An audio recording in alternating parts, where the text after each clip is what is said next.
All right. And we're back. Episode 61.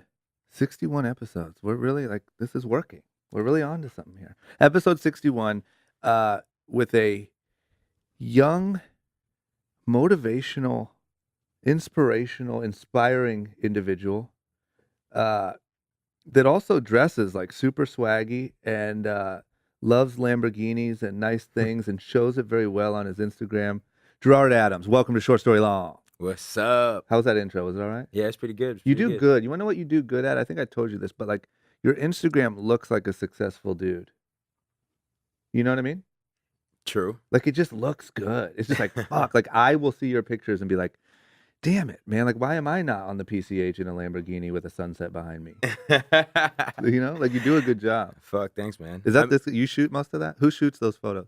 Mike Ritchie's like really the number one on the G Squad that does like photographs, but everyone on our team is a photographer, so like everybody gets their pics in. Yeah, you do good, man. I just really and I It's the mean it. Like, team. I It's the think that we team. live in a day where a lot of people that aren't doing shit are really good at looking like they're doing shit. So for someone to actually be doing shit and look like they're doing shit, I Yeah. like it. You know? I think that's the key. You know Yeah. what I'm saying? Like To do shit first and then talk about it. Yeah. Yeah. Do Yeah. the shit first, make it, and then then put it out. So let's go all the way back to the very beginning. That's what I love to do here, and let's talk about little baby Gerard. Where were you born?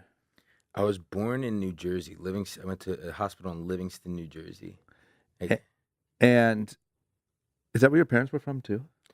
My parents are from Newark. Got it. Yeah, Newark, Jersey, New Jersey. just But Jersey yeah, all but day. Jersey all day. Shout It's out funny. to Jersey. Last week's episode will be Kyrie Irving, and he grew up in Jersey. Also, word? a lot of Jersey on this podcast. Fuck yeah, man. There's something in that water, I'm telling you. Yeah. Except the show gave us the worst rap ever, dude. Which one? Jersey Shore. Oh, Jersey. Oh, Jesus Christ. Yeah, that They was did, it for us. huh? That, Like, do that people- was it. In that when that was on, like, were people did people reference it a lot to you? Oh yeah. Like, oh, you're from Jersey? Like, Oh, it was Jim Chan Laundry or like so tainted, cabs are dude. here? I couldn't even like tell people. It was like terrible. Yeah. Yeah, right away. Like, oh, Jersey Shore situation. Jim Tan Laundry, dude. Like, oh, fucking A. Yeah, what a nightmare. Yeah. I feel like there's something about being from like a place like that where maybe there's not a whole lot going on, but you're really close to like New York or, you know, where it's sort of like you get the struggle of things not being great in your area, maybe, but very close by, you see the success and the bright lights and like I feel like there's something to that.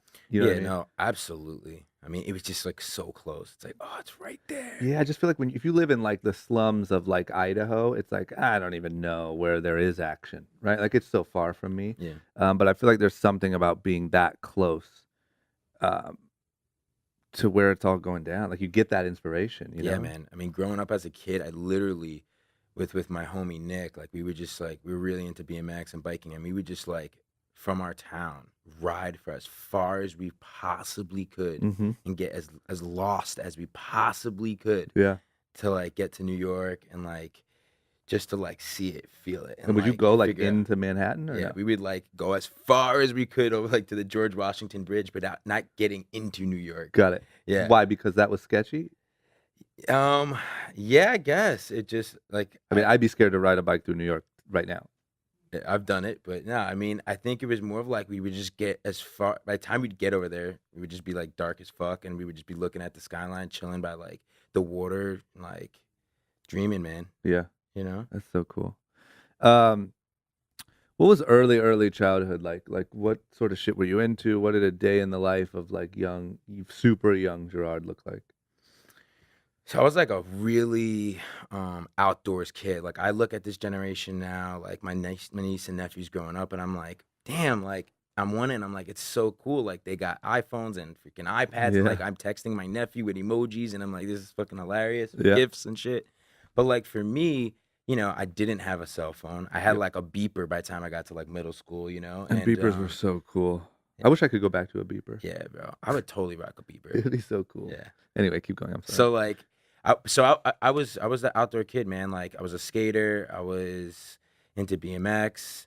Like then I went through like a hip hop phase. When I was really super young, I was like the kid who like went around my neighborhood. Like the kids that were older in my neighborhood, I was just like always wanted to be around them. I always wanted to learn from them. Like Yeah. I was like that kid, you Yeah. know. And then I was like a little bit of a natural born hustler. I like started hustling lollipops, in school. I don't know if people remember those lollipops that were like shaped like a peach or shaped like a watermelon that Yep. were like banging. Yep. Yep. So I would like go to the candy store, buy all those, Mark up the price a little. yeah, just those. And then like when it would snow every winter, like get really bad, I would get like the neighborhood kids and we'd go and shovel all the people's houses, Yeah. make some money then. Yeah. Um, And that was just naturally sort of in you. Like you don't know why you really did that. It just seemed like I think yeah, it was just like I guess it was kind of natural. My dad yeah. used to call me Tom Sawyer. Like, yeah, It's funny. yeah, I think like that's the early spark, right? Like if my child one day starts selling lollipops, I'm gonna be like, yes, okay, this is what we're gonna do. Like here's a good podcast you should listen to. And like, Dad, I'm 6. I'm selling lollipops. You know what I mean? yeah, But like, he's got it. I got one. yeah, Because I feel like some people just have that in them, and that's like almost anyone that you talk to that has that entrepreneurial or a salesman thing, like they were doing that at a young age. yeah. I think I was fascinated by money too. Mm-hmm. Like Aren't we all? yeah, it's like wow, But I like don't, just how to earn it and how to like what you yeah, can do with it. yeah, and like it was just fun. Like I remember my younger sister, like we would even just have garage sales, and it was just fun. Yep. You know, Yep. just Yeah, I was on big on garage sales when I was young. That's the one of my first like entrepreneurial things is I would like plan the garage sale. yeah, You'd advertise it on like the light poles. You'd go like ask your mom if she needs this. Like, you still use this? I haven't seen you use this. Like, can I sell this? yeah. And like you just have all this shit and like put it all together and count your cash. The worst thing that happened when we had the most successful garage sale, me and my sister, like all day long. We had like the fake little register, like with like Mhm. from like Fisher Price. Yeah. We made money, man, and we did like amazing things. We had people showing up that were like collecting like Mickey Mouse things and shit. Yeah. And that day, someone came and stole our register, dude. With all the cash in With all it? the cash in it. Me and my young sisters were like probably like 10 and like I was probably like 12. So you're Yeah. devastated. Oh, we were so pissed. So pissed. And what happened? Nothing, right? That was just the end. You just screwed. That happened, like same thing with my bike, man. Growing up, like people stole shit, man. Like I'll never forget. All I wanted was a GT Dyno Air, man. Like Oh, yeah, that I was like my remember that. thing. There was either you were a Mongoose kid or you were a GT kid by me. Yeah. And then like Harrow kind of kicked in, That's funny. I was just gonna say, what about Harrow? Yeah, and then Harrow kicked in, which was super dope, of course. Yeah. But I was like a GT kid. Yeah. And like I'll never forget getting my first GT, man. Oh, it was the best. Chrome with the blue, with the mags, put the pegs on, Yeah. like all that. And like fucking some kid stole my bike, dude. I'll never forget that shit. God damn it. How long? Like, did you have it for a while or no? No. It didn't last long. Didn't last too long, man. Fuck. And once again, just devastated. Nothing you can do, Yeah, right? nothing you can really do. Yeah. God damn it. Any early like serious passions? Meaning like, did you think you were gonna be a pro BMXer, or did you think, did you go down any of those roads early? I definitely was like really really passionate about BMX. I was crazy with it, dude. Like I wasn't afraid. What was really cool about Jersey is like there were these like hidden spots, man, where like you used to be able to like dig fucking holes, like dig Yep. ditches, like build jumps, like Yeah. I loved it, man. So I thought about it when I was like super young, and then like basketball was my thing. Like I love basketball. I just never. So I'm like athletics. I played football, played basketball, played hockey, but I just never. I was always the skinny, short like Yep. kid that like Yep. You just know you don't have a future. yeah. Like I was like, this isn't gonna happen. But Yeah. but I didn't know like what would it become. I really don't know. I also was into art, but yeah, I was nothing like I like to try things. Yep. Yep. And then so take me into like high school phase. What did that sort of look like as you're going into high school, and like what are you into then, and like what's life look like then? So that's when it was like, oh man, I went through like crazy phase. Uh-huh. I went through like a Marilyn Manson phase, like Oh, rock, nice. like Marilyn Manson phase, and then Like what'd you wear? Did you wear like weird like chains on your Yeah, wallet and like yeah, Hot Topic Doc things? Martin chain, fucking like Marilyn Manson tee. Damn it. Yeah, I don't know if you remember Jinko jeans. Oh, hell yeah, I do. Yeah. Did you ever did you start a band or anything? No, I didn't. You just had Marilyn wait, we Manson? had just funny shit. Like me and my boy, we did like just for fun. Like Yeah. it'd probably be a funny skit today. Yep. We created like the pedestrians, pedestrians, pedestrians. Did you record it? And it was all a joke. Yeah, we probably have it like on a cassette somewhere, God dude. damn it, you should put that out. No, you shouldn't. No, you should not put that out. Never mind. I don't give a fuck. No, now you've built a following, and that could fuck it up. Yeah, you gotta do that. We should do a skit. Pedestrians. Damn it, the pedestrian. If you find it in the next week or so, let me know, and we'll use it as the intro song for this episode. All right, bet. Yeah. How long did that phase last? Just I don't know. It went from like it was like a sharp turn. It was like that phase for like a year, and then all of a sudden I started getting surrounded with kids that were like Spanish and like getting into gang culture, like Zulu, Crips, like Bloods were all around my school. Yep. So I just started getting surrounded with a lot of those like kids. And then all of a sudden I went straight into like my rap phase, like a little more hood. And then like basically me being like this outgoing kid, someone came up to me and was like, "Hey man, like your friends all blaze and stuff. Like here's an ounce, man. Let me see what you could do with this kid." Yeah. And then I was just like, all right. 24 hours later, like gone. So the kid's like, Damn. yeah. And then that's like when I started going down the wrong path, when I was just like, I never seen money like that before. Yeah. And I was like the cool kid. And like, you know, of course you care about girls then, you care about like, Yeah. and I was like a young hustler now.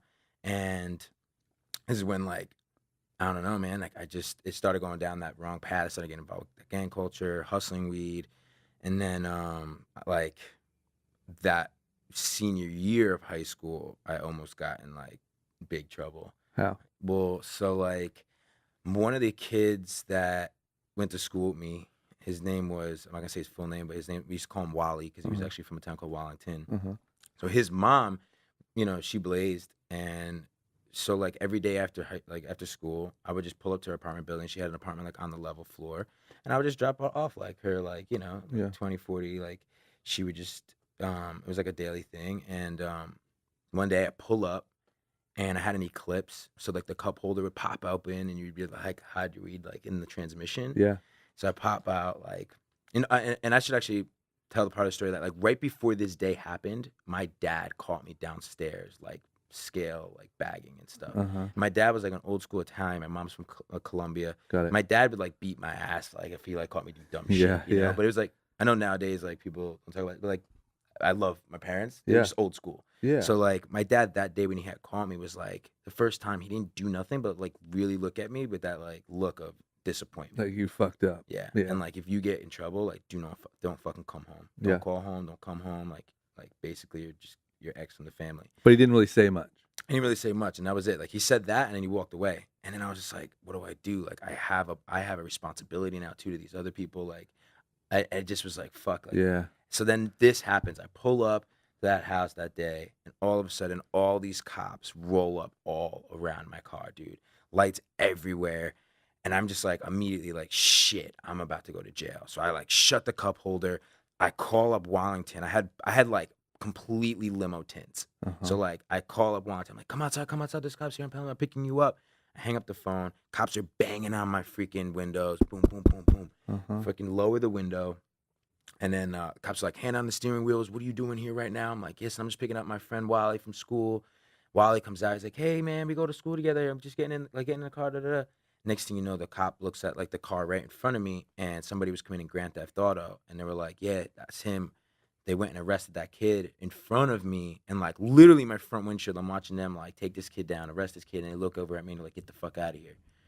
And I left that day, man, like my freaking balls were in my throat, dude. Like I was like ready to cry, bro. I was just like, holy shit. Yeah, I was like at that moment, I was like, okay, time out. Like, is this really what I want for me? Like, I definitely don't. So like, I need to stop and take this hustle mentality elsewhere, and like try to actually really like learn more about, you know, business and stuff. So that was like the turning point for me early on in my teenage years. You got so lucky. Holy shit. Yeah. Just out of curiosity, somebody just happened to be stealing a car in front of you? Yeah. Holy fuck. Like it had nothing to do with the mom or nothing. From what I know, no. Fuck. Yeah. It's crazy, right? Yeah, like thank you God. Thank you God. Like I having this dude like, I'm gonna steal this car right here, and save this guy's life. Dude, I swear when I drove off, I literally was like, "That's my guardian angel." Like my grandmother, like was like I always felt was my guardian angel. She Yeah. passed away of cancer when I was young, and I was just like, I drove away and I was like, that was the chance. Like you went and talked to God and was like, give him a chance. Yeah. And like I felt like that. I really did. I drove off like, okay, that was like that's my chance. Like change my life. You should find out who that guy was and like write him a letter. Yeah. Take him out in the Lambo for a day. You know what I Yeah, mean? Just be like, yeah. hey man, I don't know if you know or not, but you hooked me up. Yeah, for real. For real. So then did you drop it at that was that it? That was it. Yeah. Yeah. Like I was like good cold turkey. I was good with that. Like I was actually even smoking cigarettes at the time. Yeah. And I cold turkey stopped that too. Really? Yeah. So that was like a huge turning point. Huge moment. turning point in my life. Yeah. Senior year. Senior year.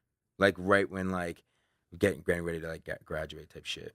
Cause like I was going through a lot of emotions too, man. Like all my friends were getting ready to go to college. Like they were all getting into like better schools than me. Yep. Like I'll never forget like meeting a lot of like my best friends like over by the stands and by the football field and being like really fucking upset. Like damn, yo, like I want to go to school with you guys. Like I want to be with you guys. Like they were all going to this school, the College of New Jersey. Yep.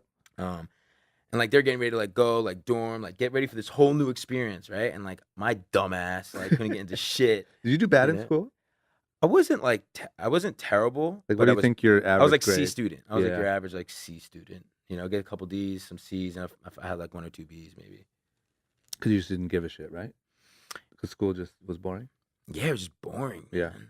It's fucking boring. School's so fucking boring. Yeah, it's crazy. It's just like how much of a, I don't know. I talk about it a lot on here, and I don't want to be too repetitive, but like,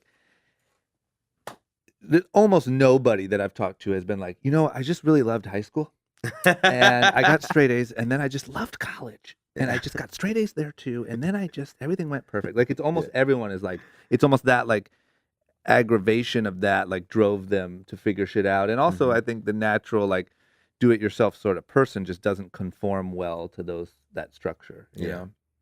Yeah, for sure. Maybe one day we all team up and start a high school together. Word. One of my guests, Mike Smith, that's his like a couple weeks ago. That's his that's what he's working on. That's his big goal. And I'm like, man, if you could just team up, you know, get like 10 people and like start it, like everyone kind of adds their own little things. Yeah. It'd be dope. Yeah. I'd love on episode 300 of Short Story Long to be like, you can now go to Short Story Long High School in Nebraska. Dope. You know what I mean? Yeah. So where's it go from there? So senior year, did you end up going to college? So I did. I ended up getting into was a community college. Now actually turned into a university. So oh shit. But so it's called Caldwell College in New Jersey. Yeah, in New Jersey.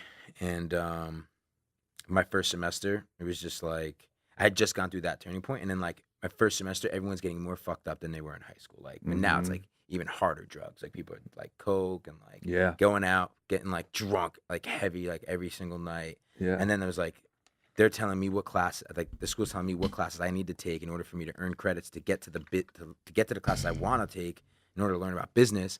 So I was just like, yo, fuck this. This is the biggest business in the world. And like, I'm about to get into college debt, all that. So I just started like really diving into the internet at that point and trying to self-educate, starting to learn about my initial passion was stocks. I was like, all right, I want to learn about stocks. Why? Did it just for some reason seem appealing to you? My father had worked for Prudential, and when I would get home from school, like he would always ask me about the stock price of Prudential. Yep. And he always like talked to me about like stock market and like brokers and investment bank. Like he used to always mention Wall Street to me, and then the movie Wall Street, and then like I saw that with Gordon. You're just riding your bike down and staring at the skyline of New York. Yeah. What's funny is this is a Wall Street quote. Is it? What does it say? Man looks into the abyss and there's nothing staring back at him. At that moment, man finds his character, and that's what keeps him out of the abyss. That's from Wall Street. Is it? Yeah. Dope. Yeah. Dope.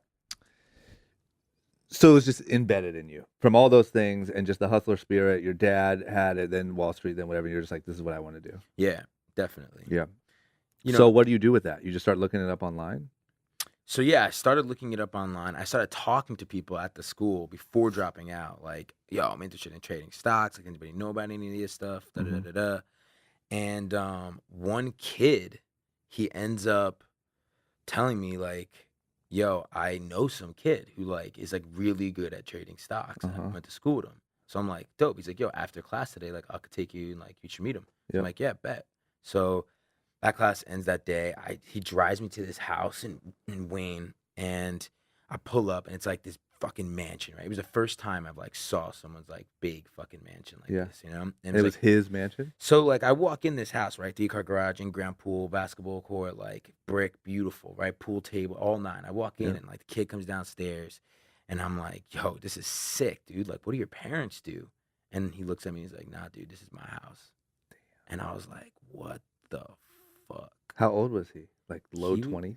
Not even, bro. We were just like first semester in college, bro. He was like 17, 18 years old. Damn. You know? So I was just like, So holy you're like, all right, shit. stock market it is. Yeah. I was Sign me like, up. yeah, exactly. Yeah. So like that day, like I became cool, like cool with him, talked and stuff. And then I started like doing my research on stocks and started like going and hanging out over there. And then one day he was like, yo, I'm taking everybody out tonight to a rave in the city. And I was like, yo, I'm down. I'm with it. So he takes us into the city in this limousine, and like we get into the club. He sets up. He like bought everybody tickets. When we get into the club, one thing about this kid was like he was super what's that called? Like when you're Introverted? introverted. Yeah. Yeah, he was a big introvert. Yeah. Right. So like he wasn't good at like opening up talking. He was just like he Yeah. was kind of weird, right? Yeah, Like he didn't yeah, yeah. know like how to like Yeah. talk to him. Yeah. But it was like it was intriguing, right? And Yeah. he was brilliant. He was like a genius. You could tell he was like one of those kids that's just like a genius. Yeah. So we get to this club, man, and everyone he took there like dips from him, right? They all think he's like a loser, like Yeah. a smart rich kid. Yeah. So they dip from him, and like I chill with him, and like we go upstairs and like we're chilling out, and he basically is like kicking it and stuff, and he's like, you know, man, like everyone takes advantage of me. Like everyone uses my crib. Yeah. Everyone uses my fucking money for drugs. Everyone comes out and does all these things. You're the only one who like kicked it with me. He's like, I appreciate that. Yeah. And that day, he's like, yo, I'm gonna help you. I'm gonna start showing you some shit. He's like, start coming to my crib more, and like I'm gonna start showing you some shit. Yeah. So I was like, dope. So I started doing that, and then long story short, he basically one day was like, yo, drop out and be like an apprentice, and I'll make you a millionaire. And I was like, All right. all right. Done. So like, deal. yeah. So and at that time, I was like really inspired to create this website. So that was it. I dropped out my first semester. It was during my finals week. He said it to me. He was like, fuck finals. I'm like, dude, I went through a whole semester. I should at least fucking take the finals. He's like, fuck finals. Did you take finals? Fuck that shit. No. Did you had to go to your dad and be like, go dad, I'm over it? I told Dad, I was like, yeah, like, Pops, like, I'm fucking dropping out. What'd he say? You know what, man? He was like fucking, my dad's badass, but he was just like, all right. But again, just like with the weed thing, he was like, but if you fuck up, Yeah. like you're on your own. Yeah. Like, he just was just like that. He was just like, yo, all right, man. But like you're on your fucking own. Yeah, there's such an art form to that. To like knowing when to beat the shit out of your kid Yeah. and knowing when to just sort of give him the look where he's like, ah, fuck. You know what I Yeah. mean? Like there's the right and the wrong time, Yeah. right? Like if he would have tried to beat you up at like 19 Yeah. for dropping, you'd have been like, Dad, stop. You know what I mean? Yeah. Like, come on. Yeah. But like just Yeah. the right, I don't know, man. One thing my dad did really well, both my parents, I owe so much to them. Like my TEDx, I had to give it all to them.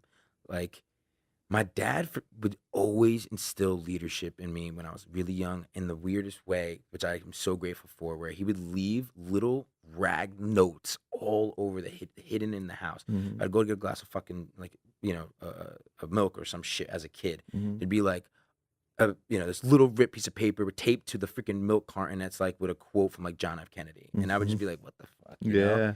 And like throughout my entire life, man, like quotes and like, so I really do think that he subconsciously instilled leadership in me at a young Yeah. age. Yeah. And then my mom, 7 days a week, worked at a supermarket. That was my first job, working at the A&P. Mm-hmm. And like, I'll never forget, man, like just, watching her freaking work every single day at a supermarket and being like, and me going and then getting my first job there, like working produce, working fucking Yeah. stacking shelves, cashier, being like, fuck this. Like, I want to get Yeah. my mom out of here. Yeah. Like, yeah.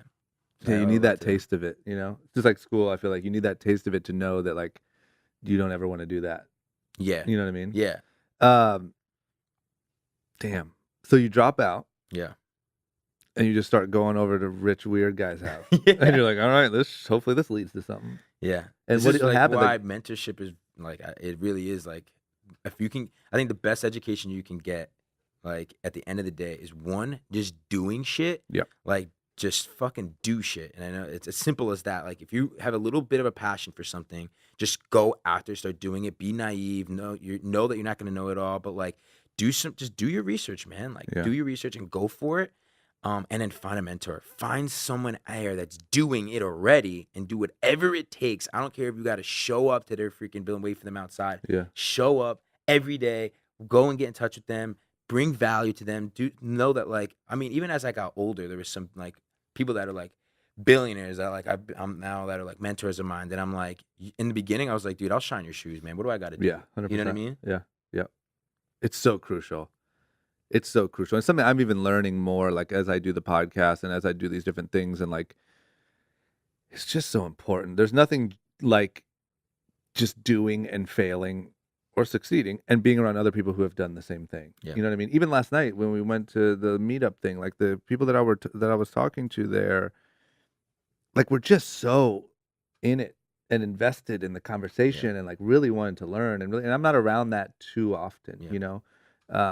And it's And just like cool. good, and they're like good people too. Like we were chatting. Those people are like, you Yeah, you they can were tell good people. just genuine, humble, Yeah. like making moves, man. You know? And I'm gonna be honest, I have a little bit of a complex because of all the years of being on TV where if I would do like a meetup or a signing or whatever, it'd be a lot of, I mean, this is gonna make me sound like an asshole, but it'd be a lot of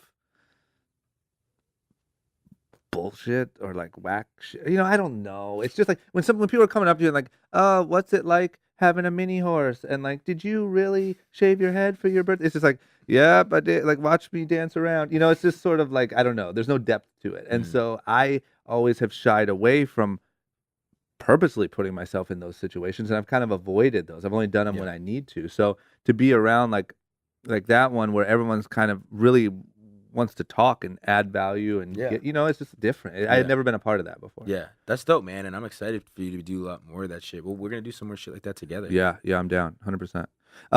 So what happens? Like, you just start going to this guy's house like a couple times a week, or? Yeah. So doing anything and everything that he needed. Like, so in the beginning, he was like, he would make me print out every single public company that was like existing with like certain parameters. So he would say Mhm. like, this is what a market cap is. He would teach me like, go to finance.yahoo, like here, read this key statistics. Like here's an income statement, read this. I want you to understand what an income statement is. There's revenue, there's profit. Mhm. Like here's a balance sheet. You need to know how much cash is in the bank. How do they have debt? You know, Mhm. what's their quarterly revenue growth? Where did he learn all this shit? From the He was a internet? genius, man. Because he didn't go to college, right? No, he like self-educated himself and like he became famous. Like he figured it out, man. I don't know. He Yeah. figured it out. You know, the internet's a crazy thing. Yeah. You can Yeah. figure shit out on that thing, you know? Yeah. So then you start picking up on it, and then what do are you working like for him? Like, you're helping Yeah. him analyze different Analyze, stocks and printing stuff? stuff, you know, just like running errands, like contacting companies for him, starting to learn more about like building sites and like writing things for him. Yep. How are you Um, getting paid? Does he So give you a like in the salary or? beginning, like he really wasn't paying me. He was just like hooking me up. Mhm. Like Mhm. it started being like, you know, little payments here and there, like $500 here and Mhm. there. But like it was more so like more than anything, man. It was just like I was like so passionate and like sucked into like the knowledge more than anything. Mhm. Like I Mhm. didn't give a fuck about Yep. how much money I was making. I just gave a fuck about being in that room and like watching him trade, watching him do his research, Mhm. asking questions. Cause like I literally was every single day Yeah. progressing and growing Yeah. and starting to trade. And then I was making money Yeah. from trading myself and like learning and doing shit.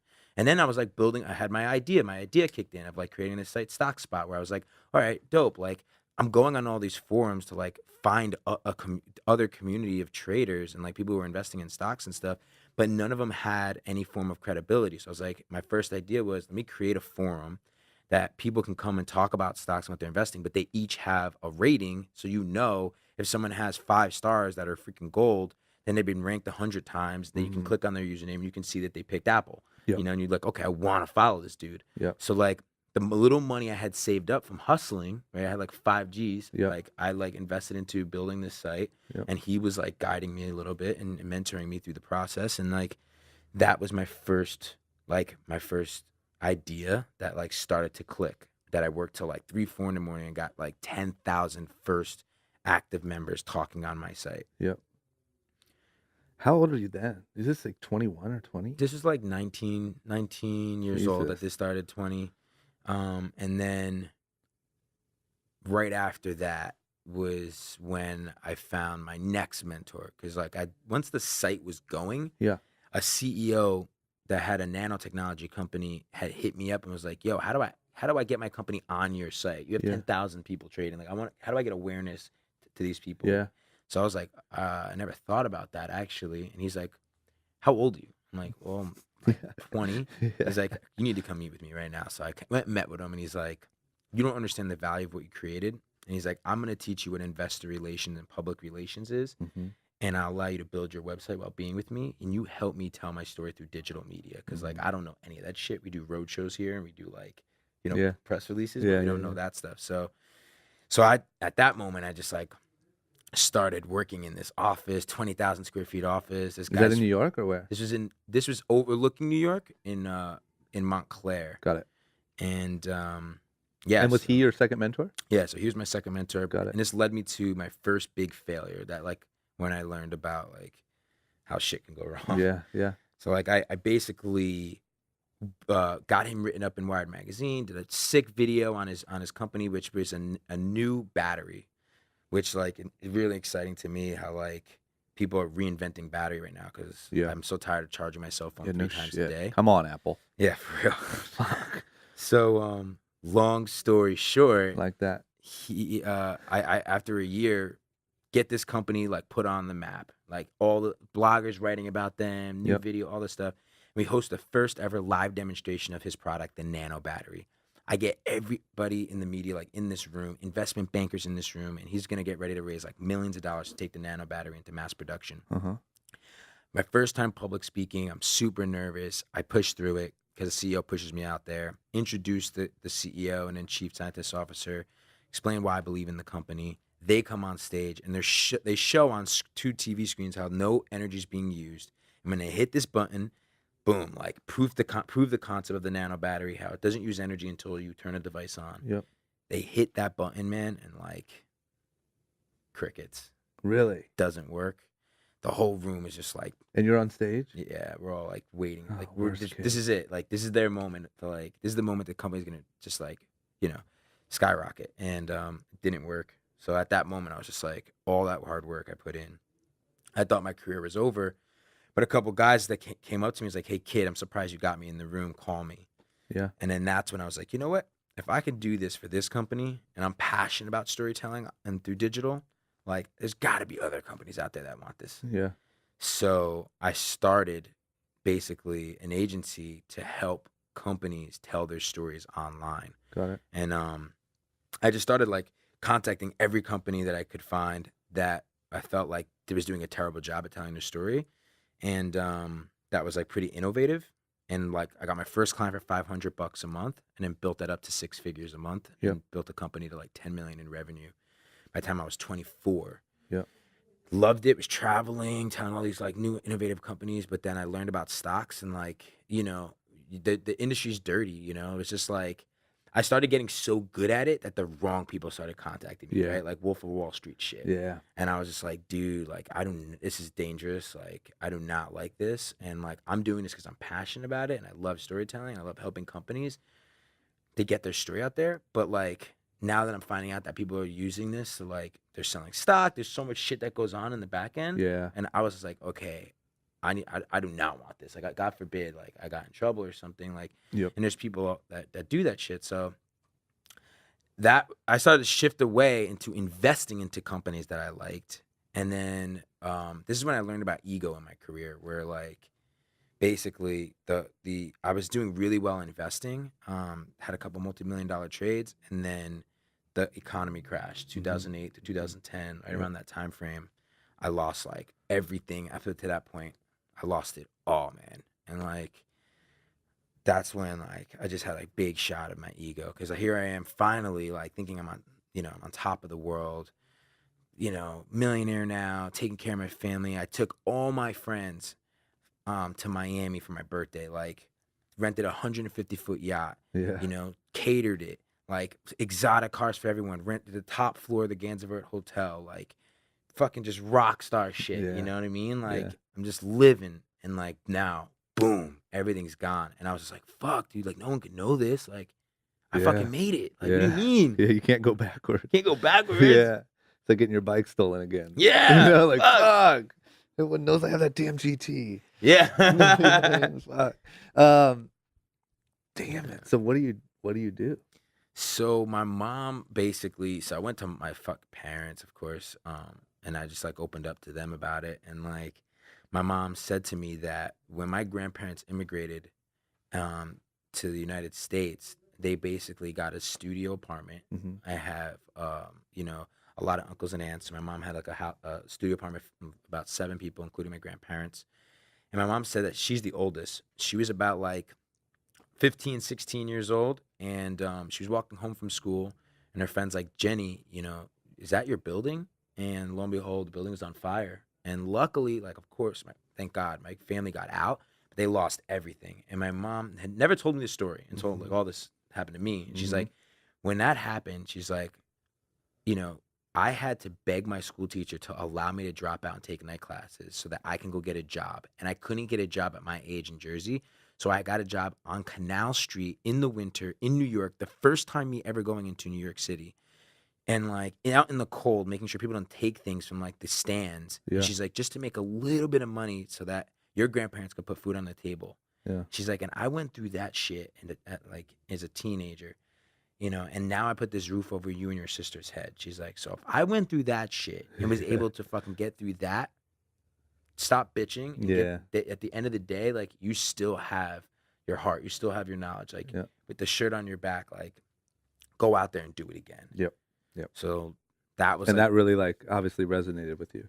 yeah, that really resonated with me. And then that's when like it's just, man, chapters, right? Our life are just like a bunch of chapters, Yeah. dude. Yeah. Like these ups and downs, and it's just like it's all the journey. You just got to embrace it. Like in that moment in my life, you can imagine, I'm sure everyone has a story. Everyone has these moments in their Yep. life, these Yep. like turning points, these rock bottom moments, and these rock bottom moments in my life, like I didn't know how to get out of them. Like I was like, fuck, I had anxiety, like many of y'all probably going through right now. Like I Yeah. had these moments of like, what the fuck am I gonna do?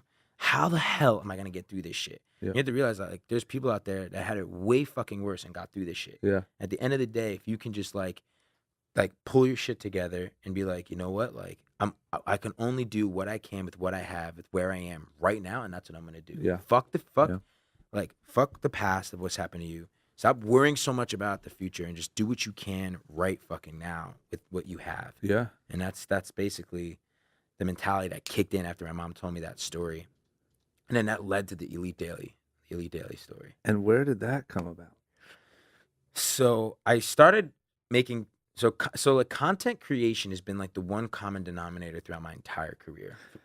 Let me ask you this quick. Yeah. Because I know a lot of people ask this, and I want to like try to wrap my head around it and sort of tell it is like when you go from being really successful and kind of feeling like you have everything figured out, you have the whole world figured out, and then that all comes completely crashing down. Okay, so then let's say you go have that talk with your mom. What do you do the next day? Like, how do you find the new opportunity? Like, are you just out talking to everyone? Are you just like, you know what I'm saying? Like, because a lot of people, I'll tell you why I'm asking. I notice a lot of questions that I get are like, I'm really hungry, I'm really driven, blah, blah, blah, but I don't know what my thing is. How do I find my thing? Yeah. And all that I know to really say is, you just got to go try everything, and something's going to stick and something's going to feel right, and then you got to follow that instinct. Is that kind of what you feel like you did? Like you just sort of, it may force you to reopen your mind and look a little differently and, or whatever. How do you see it? Yeah, it's weird. I mean, you hit those rock bottom moments and like, you're just like, you're forced. You have no, like, I think that, and this is why I like one of my mentors now, Ryan Blair, I have so much respect for, man, because he like both his books, right? Like Rock Bottom to Rock Star. And then my favorite book, Nothing to Lose, Everything to Gain. Yeah. I mean, it truly is like, that's the mentality, man. Like you got like at this point in your life, what the fuck do you have to lose? Yeah. Like you might as well dig deep, like stop crying, and like and then like and figure it out. Like say to yourself, all right, well, like what am I really passionate about? What can I just dive into right now and just like start putting things out there and like going after. And there's no right or wrong answer. It's just Yeah. you need to like push yourself to get out there. And again, I genuinely believe that the main reason why I was able to get through it and figure it out was mentors. Like I went back to that initial smart kid, that initial mentor I had, and was like, dude, like, what do I do now? Yeah. And like, I'm passionate about content. I'm passionate about this. And like, by talking to other people that like, you look at, or like, that are not just your homies, but like people that you can look up to, that you admire, Yep. they'll help you too. They'll help guide you a little bit, Mm-hmm. And shout out to John, like he helped me a little bit. Yep.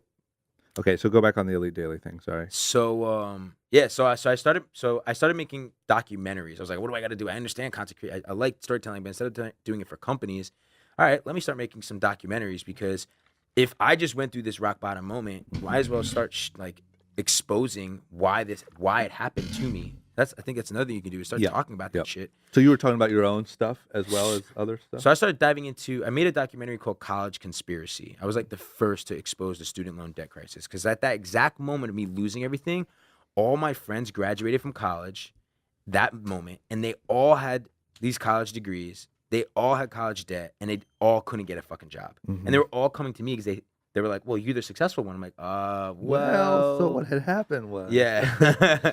So like, I was like, all right, this is bullshit. Like, someone needs to really expose this crisis right now, college. So I just focused all my energy on like creating, and I'm not like, at that time, I never did a documentary, but I was like, fuck it, I'm going to do it. It's going to be a fun project. Who knows what'll come from it? And then doing that, it got viral on YouTube. And that started like spark interest, where there's one young buck named David. I met him, and his father's Jacob the jeweler. So famous jeweler, and Jacob the jeweler was in jail at the time. Wow. For like white collar crime, and money laundering or something. Was it the BMF thing? Yeah, the BMF thing. Yeah. He's amazing. Like I don't think he did anything. So at the end of the day, it's like, I have the utmost respect for the Arabs and the family. Yeah. The mother, especially, she's one of the most amazing women that held the family down. It sounds like he just kind of got caught in some shit. Yeah, So, but like David, I met the son, and one of the most genuine, like humble kids, but he was looking for a mentor. His father was away. He like opened up to me about like not having many mentors in his life, and I was like, yo, just start coming to my office. Like, come to my apartment, and like work with me. And he went one day. He was like, dude, like he was inspired by the content I was making and like what I had done with the stocks and stuff. And he's like, well, yo, dude, like let's create a website called Elite Wall Street and like teach millennials like business and like stocks and stuff. And I was like, yo, dude, what I just went through, I'm like, fuck Wall Street. Like, I don't Wall have Street's anything fucking nice to tainted. say. Yeah. Like, fuck that. And then I was just like, yo, honestly, like all that traveling I did to meet all those companies and like all that stuff, I just remember like buying so many magazines to get like what I wanted. Like Rob Report, Entrepreneur, Maxim for Chicks, like, car magazines, Skater magazine, Thrasher, like all these different I was like, and it was the same thing with online. I felt like I would have to go to I would always have so many tabs open on my computer to like read different news and stuff. And I was like, yo, let's just fucking create like the one-stop shop, like the voice of Generation Y. Like for millennials, by millennials. Like, let's just like do that shit. Yeah. And we were like, hell yeah. And in that moment, we were like, all right, how are we going to do this? We're like, well, first and foremost, like we need a domain name. So we're like, all right, let's think of a name. And we're like, well, Elite is cool. Yeah. It was like Elite, like he said, Elite Wall Street was like, Elite's cool. Yeah, yeah. So I was like, what are we going to think about the second one? And then I was like, daily, dude. Like, we're going to do this shit daily. And then it was like, all right, fuck. We went on GoDaddy and like typed in EliteDaily.com. And there it was for $9.99. Ah, nice. And I thought you were going to say like, and it was taken. The worst thing in the world. Yeah, you would think it would be taken. And I was like, holy shit, it's available. Like, let's buy it right now. Yep. We bought that shit. We're in our apartment. And we basically just started building a basic website on WordPress. Didn't know what the hell we were doing really, but we just started interviewing each other and interviewing our friends. Yep. Just about anything. And we just started interviewing each other, writing these stories, putting them on the site, and then sharing them on Facebook and asking all of our friends to share the content, Give me an idea of like what a post would be. Like it would be like a video interview of you talking about a new pair of shoes, or you know, what was it in the very beginning? It really was like the anything in like the craziest stories. Like one of the first stories was just like about like a friend of ours who had an experience with a porn star. And we're like, yo, talk to us about that. Really? Oh, so it was real, just like fucking go for it. Yeah. Yeah. Damn. Yeah, it was like stuff like that, or it would be about like, complex stuff. So we were inspired by complex, and we loved, sneaker culture, and we would write about that. We Yeah. would write about just, yeah, dude, like just all stuff, like anything, like Was dating anything was relevant to dating you? was like a big thing for us, like talking about like our frustrations as like, and at first it was like geared towards dudes. Mhm. Lo and behold, it became more female driven, Really? which is awesome. But yeah, like we just would like write about our frustrations with like hanging out with girls. Yeah. Then talking about sneaker culture. They would interview me about like my stories about business and like Yeah. stuff like that. So just fucking anything. Yeah, Anything that's relevant to you guys. anything was relevant to us, or Yep. anything was relevant to like our friends that were in college that were frustrated Yep. about shit.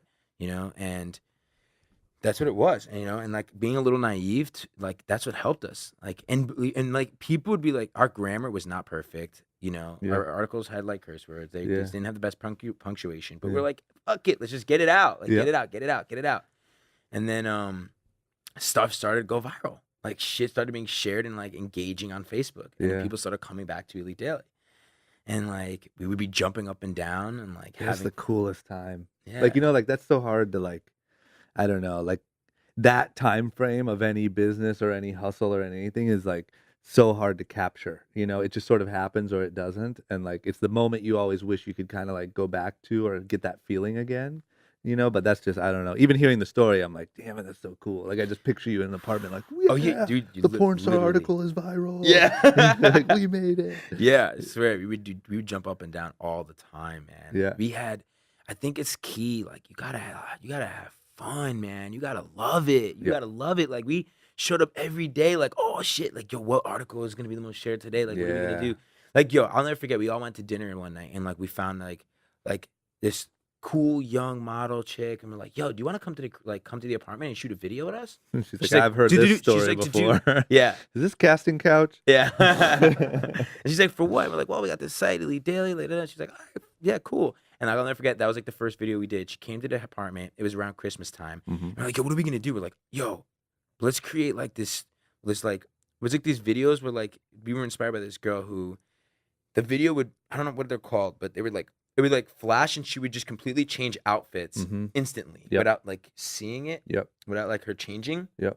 And I ran to Party City and just bought as much fun Christmas stuff I could possibly find, like Yeah. Santa hats and then like naughty stuff, like with the black elf hat and Yeah. fake snow and all that stuff. And I'll never forget that day in the apartment, man. Like we just had her trying on the wildest stuff, stockings and candy canes, and we were like throwing snow at her, and it's like hitting her in the mouth, and we're like, "I'm so sorry." Yeah.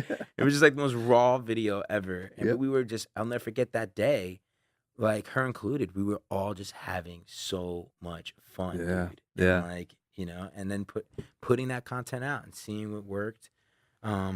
And then like just hustling, like contacting Complex, contacting Huff and Info. I mean, like, yo, can we share our articles with you guys? And like, how can we bring value to you? Mhm. We're a bunch of young, young hustlers out here.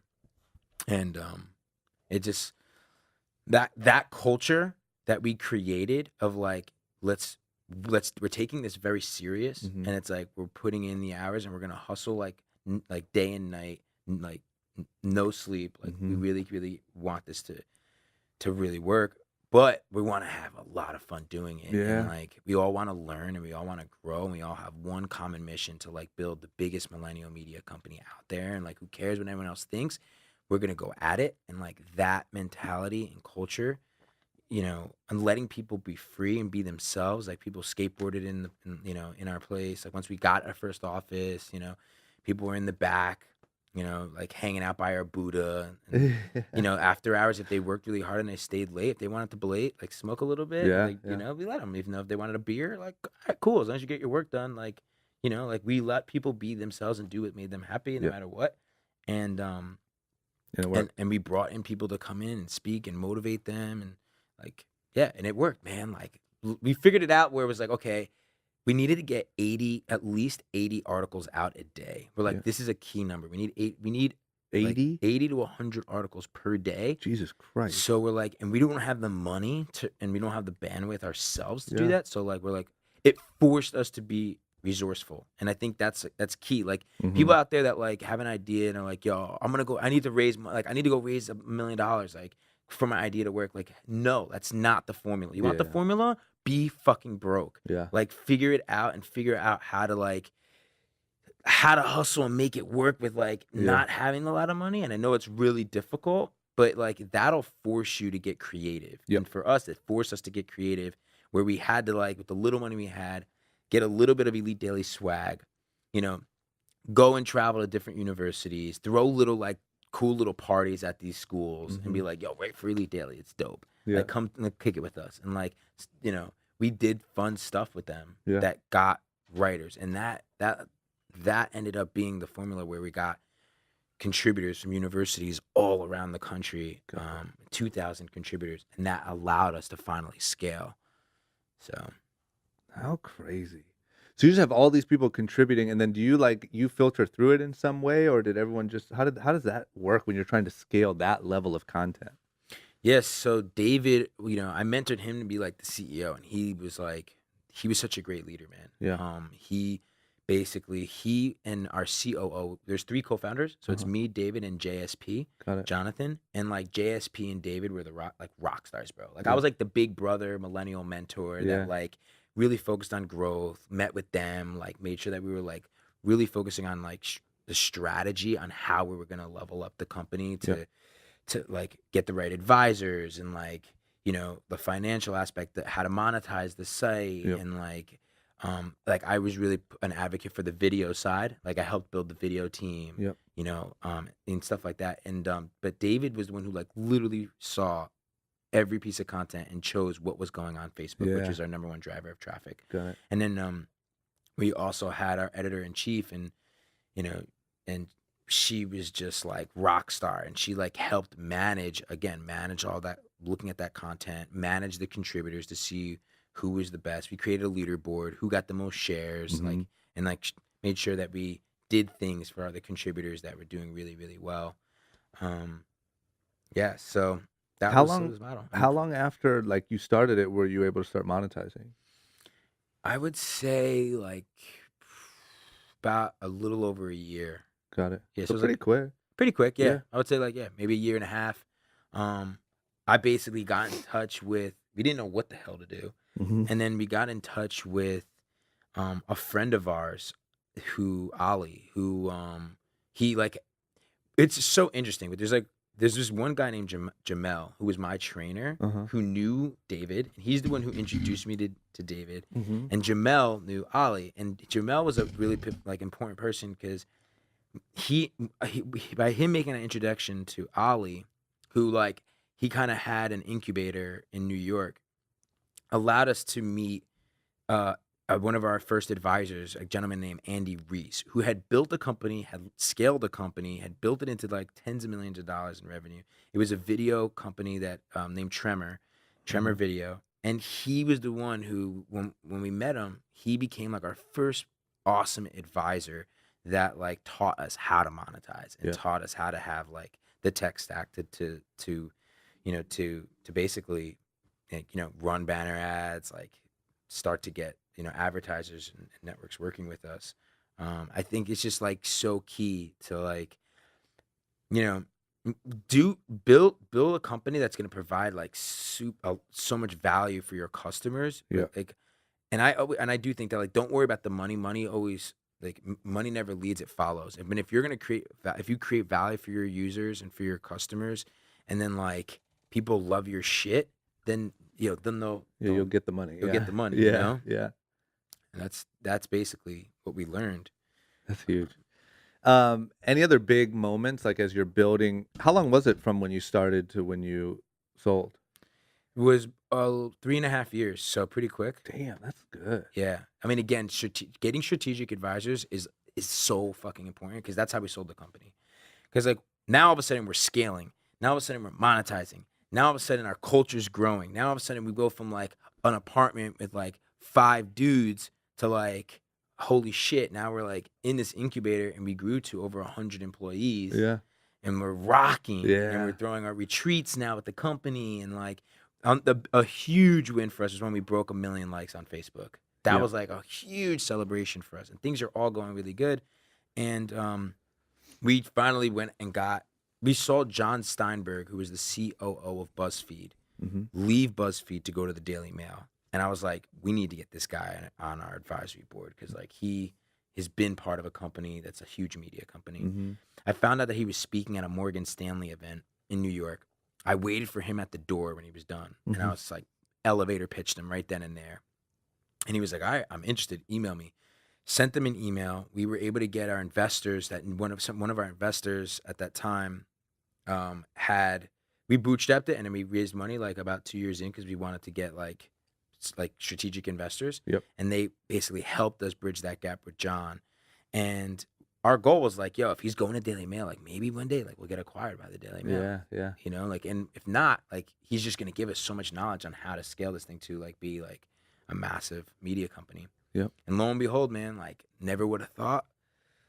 Freaking comes to our office, sees our culture, looks in our analytics, and within 6 months, he makes an offer to acquire the company. And like, wow, that was the scariest, most exciting part of my life. Everything stopped, and like, we had a very short period of time to make a decision. He needed an answer before the end of the year, and it was like in the end of November from like November to December, we had to make this decision.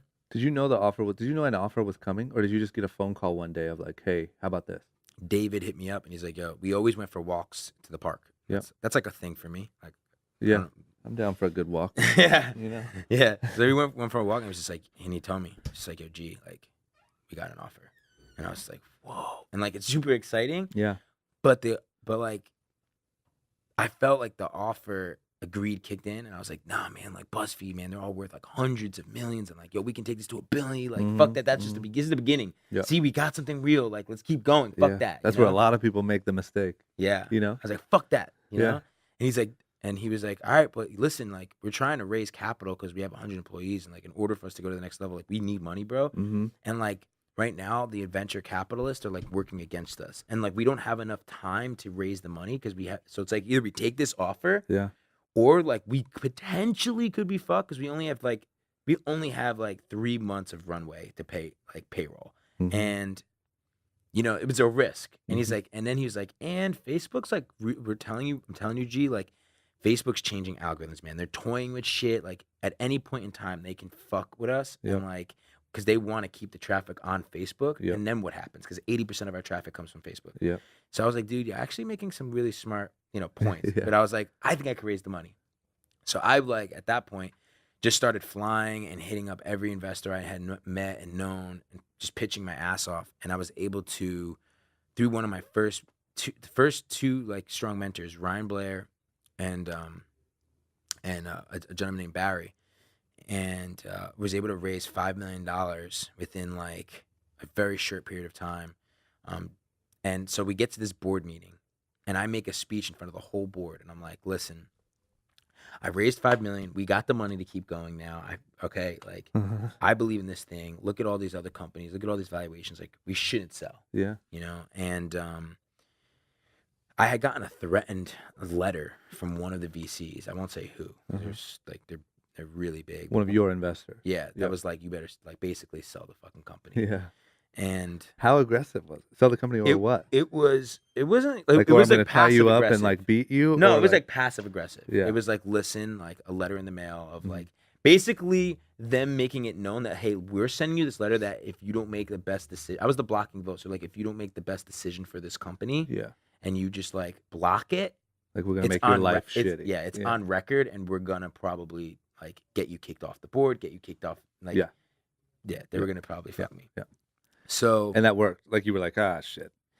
No, I was like, I went to my mentor, Ryan. I told Ryan, and Ryan was like, yes. He's like, one day you're going to put that in a fucking frame. He's like, don't worry. Have you done that? No. Bro, put it in a frame. I'm telling you, find the fucking Pedestrians mixtape Yeah. and and put the goddamn threat letter in a frame. You're right. There's a I couple did. things you could do right now that Yeah, could yeah. really remind you of where you came from, you know? Fuck, you're right. You're right. And do you still have it? Do you know? Yeah, Okay. definitely. So what made it turn around? Like, what made you change your mind? Like, what led to actually saying, you know what? So I felt like I did everything I could, like making that speech in the boardroom. Mm-hmm. We're fucking in a boardroom now for like 3 hours trying to make. They basically wanted to talk to the investors, so we get them on the phone to make sure that the 5 million is real. So what made the turnaround was I look at David and JSP, my two co-founders, and we're like, yo, let's go in the other room. So we go in the other room, just us three now in that room. Yeah. And basically, I just looked the guys in the eye, and I'm like the big brother, and I'm like, look, guys, like I did everything I could over this past month, like hustled my ass off to get this $5 million so that we would have an option to stay. Mm-hmm. I brought that option to the table, like, what do you want to do? Yeah. Because I was like, you know what? We started this thing together. We're going to finish it together. Yeah. You know, they were like my little brothers, you know? And like I became close to David's mom. Like, and when Jacob was in jail, you know, Angela would literally hit me up and be like, yo, make sure you take care of my son. You know, like I started mentoring him when he was 18 years old when he started working with me. Yeah. And I mentored him to be the CEO of this now company. And like, he would open up to me, man, like the pressure he had at like a young kid. Yeah. Like now, like at this time, like 3.5 years in, 21 years old, you have an offer from a fucking $1 billion company. Yeah. You have 100 employees. You know, like there's a lot of pressure. And like David, you know, I was always there. Always wanted to be there for him. And I'll never forget telling his mom, sending back a message before that board meeting saying, I always told you I would take care of your son. Mm-hmm. I gave you my word, and I'll always be a man of my word. Yeah. So when I was in that room, I looked at David, and I was just like, dude, we started this thing together. We're going to finish it together. What do you want to do? Yeah. I got you the other option. What do you want to do? And he looks me in the eyes. He's like, G, we fucking did it. Yeah. We did it, man. It may not be that $1 billion. We fucking did it, bro. Yeah. Remember when we started this thing in the fucking apartment with just 3 of us? Yeah. Like, dude, we got 100 fucking people back in the office right now. This $1 billion company is gonna give security to all of them. Elite Daily is gonna continue on forever now. Like, it's a win. We make money. Yeah. We're still majority owners. Like, if fucking investors make money, like who knows what's next after this? Like, we did it, man. Like, fuck it, Yeah. man. Like, Yeah. and then I was like, you know, and they're like, and Facebook could change algorithms, and then what happens? Yeah. And I looked at their eye, and like I started crying, and I was just like, fuck, you're right. We fucking right. We fucking did it. And like, you know, and it wasn't like that was like the end all be all, but it was like, yeah, like fuck, this is the dream. Like, Yeah. fuck. And that's like the porn video going viral, but like times 50. Yeah. You know what I mean? Yeah. Like, fuck. So we went back in, man, and I kicked off because I was the blocking vote, making my case of not to sell the company. So I started it off, and like all the lawyers and all the investors were like, okay, you guys ready to make this vote? And we're like, yeah. So I kicked it off, and I was like, you know, like. Yeah, like we did it. Yeah, hello, we did it. It's Yeah. me, Gerard, and we did it. Went around the room, and then that night we went to PhD, the Dream Hotel rooftop, and fucking rented the fucking penthouse, and we just threw the fucking biggest fucking party for all of the company ever. Just fucking popped fucking bottles, fucking like laughing, hysterical, spraying champagne, fucking people so coming out with like Elite Daily signs lit up. And then I'll never forget, like we couldn't actually make it public yet. Yeah. So I only called I called my homie Nick, and I called my homie like Mike, like my friends from kindergarten that I couldn't go to college with because they went to better schools than me. Yep. And I'm rich now, bitch. How's that student debt? They just called them up, and I was like, and I was just like, damn, dude, I still you still have what ifs. So I still had this what if of like, yeah, I'm excited, but like, I hope we didn't make a dumb decision and this thing doesn't become of course. Yeah. And they're like, gee, dude, like, you always want to jump out of a plane without a parachute, man. Like you should think about it, man. And I was like, this is so sick. And that's when it hit me, and I was just like, fuck yeah. And I went and paid off my parents' mortgages and surprised my mom with a new Jaguar car, bought my dad a Benz, showed up at my sister's house with my brother-in-law with the kids, and took them upstairs into their bedroom, and both gave them checks, man, that were checks that people don't give you checks, you know? Yeah. Like this, you know, like fat fucking checks. Yeah. 6 figures, you know? And Yeah. You know, it's just like, Yeah, I yes, get it. dude, like Yeah. fuck.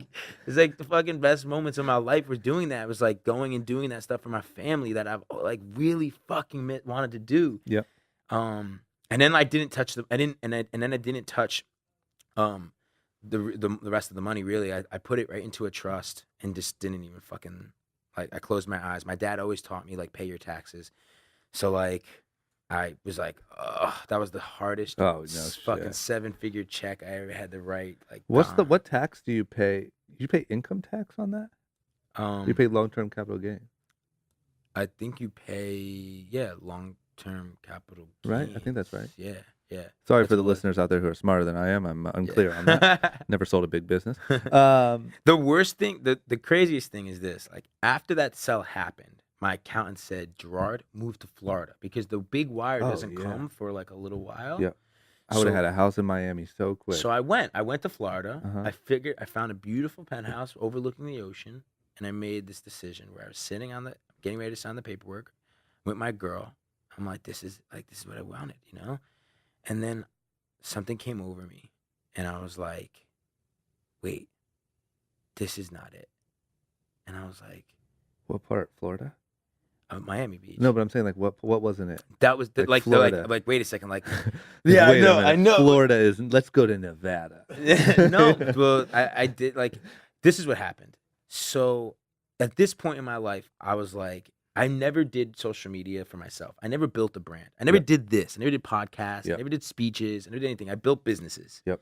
So I was like, I started looking at everybody on social media that was like fucking showing success and shit that never built anything and was actually like just like fucking using social media to show their Lamborghinis and to show that shit for the wrong reasons, just to sell you on courses. I won't name fucking who. Of course. Well, But- I mean, you just did. But I was like, yo, fuck that, bro. Like I just fucking worked fucking over 10 years to do this shit the Yeah. right fucking way. Yeah. And I was like, I got to stand up as a role model for this generation. And I was like, you know what?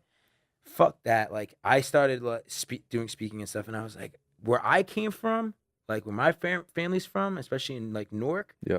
they don't have anyone teaching this shit. They don't teaching entrepreneurship, teaching, you know, like personal development, like emotional intelligence, or just how to build a fucking business, how to do that stuff. And I was like, I want to bring this shit back there. Mhm. I want to build something. And believe it or not, one of my biggest inspirations, bro, my biggest dream was Fantasy Factory, dude. Really? Yeah. That's crazy.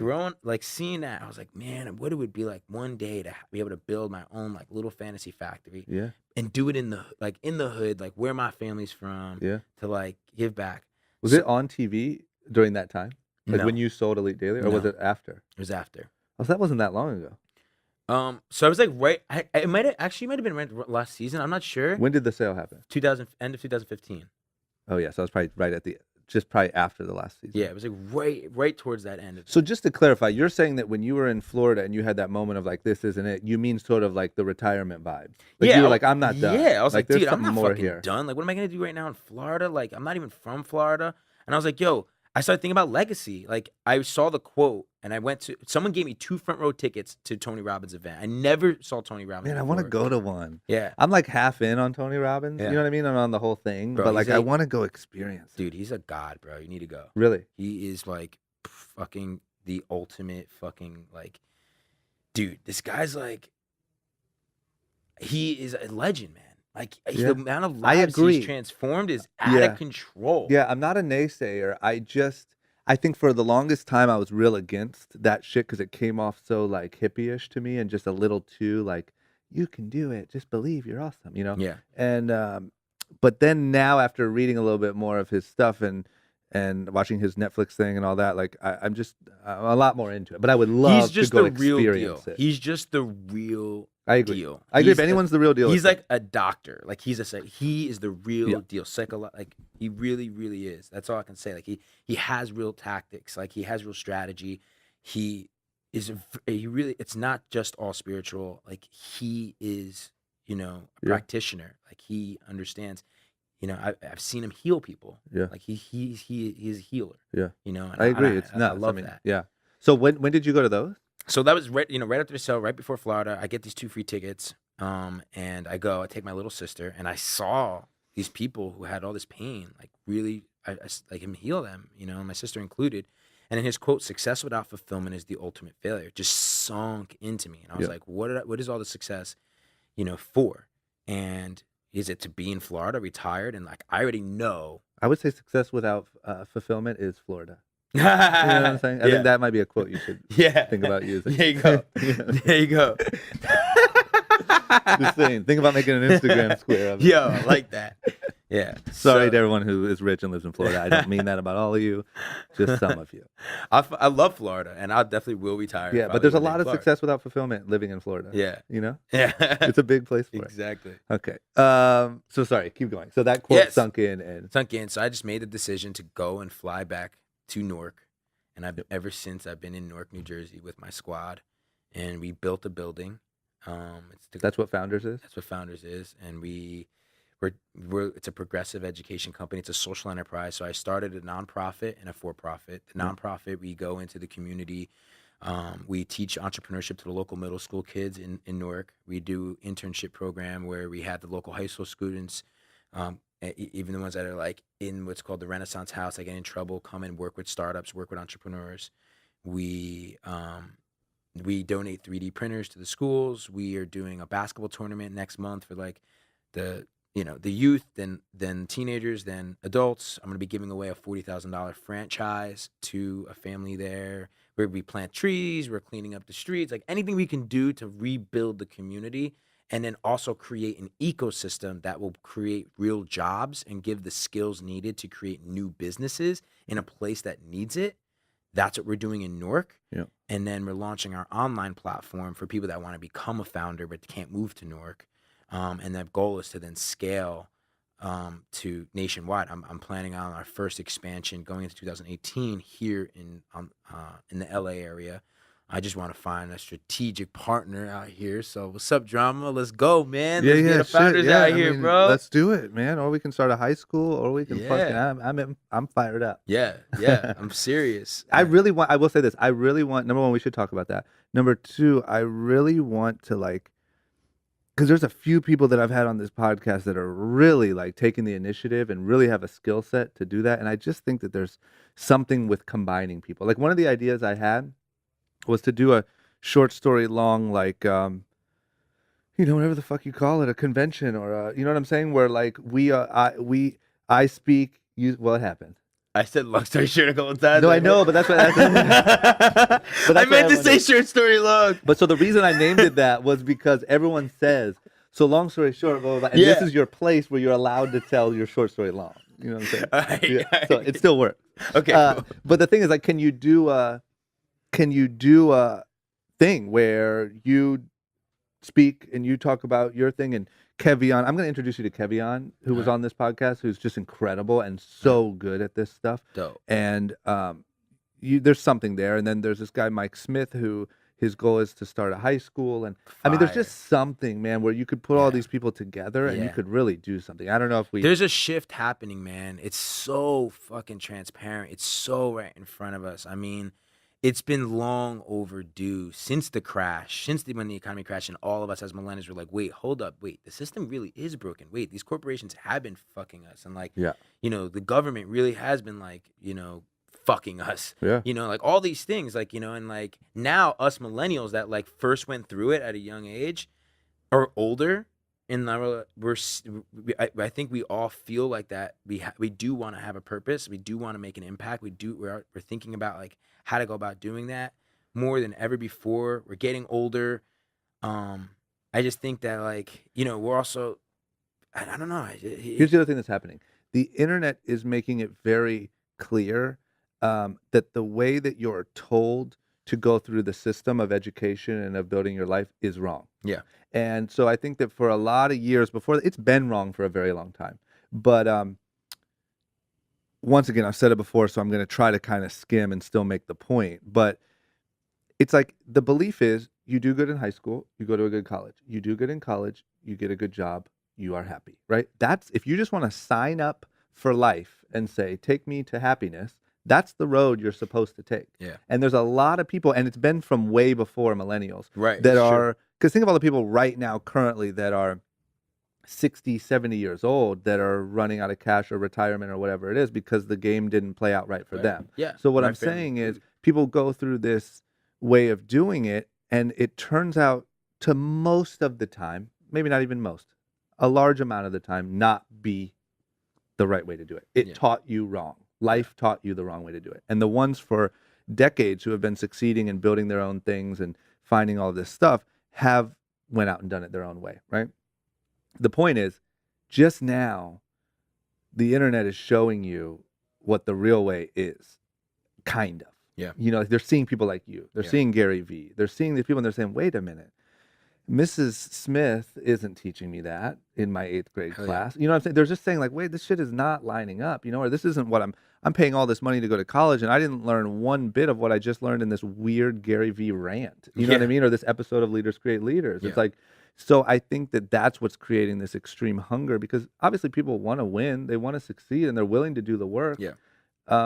But they're just not like told the real way. But now Yeah. they're figuring out that they're not being told the real way. And we obviously need doctors and lawyers and all that shit. You know what I mean? But Yeah. like, I think one of the greatest things like about college that the people that I ask everyone who's gone like, what like is it worth it and all that stuff. And like everybody says like, you know, no, but they always say that the one thing that they got from college was a little bit of a network, right? They were part of a community. They Yep. met some people there. So I just think like it's not that college is completely broken. You know, it's just that like there's room right now for an alternative, and that's what we're trying to do at Founders, Yep. where we want to give you that network. We want to give you that sense of community. We want to give you that experience where you're interacting and there's a human element. It's not just an online course. Yep. And we're gonna give you very particularly, you don't have to go through 4 years of all these other bullshit classes so that we can milk you for money. Yep. And so they give you some kind of accreditation degree that doesn't even matter anymore. No, we're gonna give you workshops and classes and online education and the network in a very short period of time for what exactly you need to do what you want to do to make your dreams a reality, to actually build a business or to gain the skills so that you can join a business that you're passionate about and be successful, because you don't necessarily have to be an entrepreneur to be successful. You can be an intrapreneur. You can learn your craft, like it could be like my team, you know, cinematography, videography. Like Yep. your passion is creating content. Dope. Now you can just like figure out something that you're passionate about and be a huge part of a cool team, a cool business like Young and Reckless, Yeah. and fucking still be successful. Yeah, 100%. You know what I mean? So it's like, where do you go to gain these skills? Or where do you go if you do want to be an entrepreneur and learn how to take your idea and build it into a real business and scale it and make a profit? Because it's okay to make a profit. You have to. And it's like, where do you go? Yeah. And like, that's what we're trying to do at Founders, man. And like, we want to make it, of course, fun and cool and create really dope experiences around the workshops and stuff. You know, and all while being a social enterprise, knowing that being part of this community doesn't mean that it's all about just you and like what you're gonna gain and the network you're gonna gain and the skills you're gonna gain. It's also about how do we together as a community make real impact and give back and pay it forward to the youth as a generation and get back into these communities and rebuild brick and mortar and bring in art into these communities and actually educate middle school kids and give the internships to high school kids and like do just different, you know, the sky's the limit. What can we all, you know, what kind of impact? Like one thing I'm doing next week is doing a campaign for mental health illness. Mm-hmm. I want to bring awareness to mental health. I have some business partners that suffer from it. You know, so it's like just stuff like that where now the bigger the community gets, the more cool initiatives we can do. Yep. I get it, man. And I'm so big on like, it comes off a lot of like, even I feel like sometimes I come off saying like, you got to be an entrepreneur, you got to do it your own way, drop out of college or do nothing. Everything else is stupid, right? Which obviously isn't true. And for all the, you know, kids that want to be doctors and lawyers and that stuff out there, there's no other way to do it. You have to do it that way. And that is the right way for you. Like go to the best college, get the best grades. Like that will work for you 100%. And also to your point, I think that what is forgotten about in the conversation a lot and is not talked about is teaching someone, like you said, like to be on a video team or to do those sort of things and do it the right way and offer the right value. I mean, I will say that when I'm interviewing for like when I was interviewing for a new video guy and was unlucky enough to find Dexter, who's right in front of us here. But like all of the guys that came in for interviews that went the formal route sucked. And they were not cool to work with. And you could tell the moment they sat Oh down for an gosh, interview, you're yeah, like, holy shit, there's no way yeah. you would hate it here, Because right? they were always put in a box. We're always like, you do this and then you do that and then you do like no, like you gotta fucking break shit and fucking And you got to learn challenge how to people. like, Yeah. like I'm sure you guys had to like learn how to sort of get into this weird world, and you're contributing ideas, and there's no college course that says here's how you build what Gerard is building and here's how you really add value and content to that. You can't learn that. You just have to sort of intuitively get in there and figure it And you out. just said something I think is really important. It's like the ideation standpoint, right? Because I feel like in school, you're taught like, okay, you get told to do this and then you go and do that. Like, oh, I got homework, or you get to do this. You Yep. got to take this test, or like, hey, and if you have something to say, raise your hand Mhm. and maybe you can hold on. You know what I Yeah, mean? like And in just real life, do. it's not that way. Like, if you want to be successful, you have to be bold. You have to be proactive and create ideas and come to the team around you and be like, yo, let's try this or let's try that. You can't be sitting back waiting to be told what to do. Yep. And like that's not how life works. You need to fucking know how to like step out of your comfort zone, step out of your boundaries, ideate, think of new things, be creative. And like I always tell my team, like, yo, I want you guys to be so fucking proactive and fuck shit up that I'm like, I am okay, because I feel like if we're not making mistakes, we're not moving forward. Yep. Period. Yep. It's just you got to create, man. I mean, I had a conversation with my assistant slash podcast engineer over here the other day where I was talking about just in life. It doesn't matter what you do, what your dreams are, what your goals are, what anything. The value of a person who simply executes tasks will always be way below the value of somebody who creates things. And it doesn't matter if you're running the podcast and he comes to me and says, "Hey, man, here's an idea of somebody that you could have on the podcast," or let's get Spotify just started doing podcasts on Spotify. I reached out to somebody to make sure that we get the podcast on Spotify. Word. The value of that is through the roof, even though it's the same job description Yeah. of saying, "Yep, I hit record." Yeah. And then I hit stop. Yeah. And I did exactly what you told me to. It's like and teaching people, I just feel like we're taught to execute, and we're taught to be good listeners and good, like, do it by the book people. And like, you're just not taught how to take an idea and sort of find the opportunity within it. And I don't know. I'm real big on all that stuff too. And I just Yeah. think, I Yep. don't know. It's the motivation why you're doing what you're doing. It's what, sparked me to start doing the podcast. Cause I always say it over and over. The greatest opportunity that I was ever given wasn't being on a TV show or doing any of that shit. It was moving to LA and watching people do shit. Yeah. It's like, even when I started Young and Reckless, my business partners here had been in clothing for 15 years before we started Young and Reckless yeah. together. And the amount of shit that they had been through, and they had tried to open retail stores and then they had backed out, and they had tried to do this and backed out. And now, I mean, they were in a rough spot when we started Young and Reckless.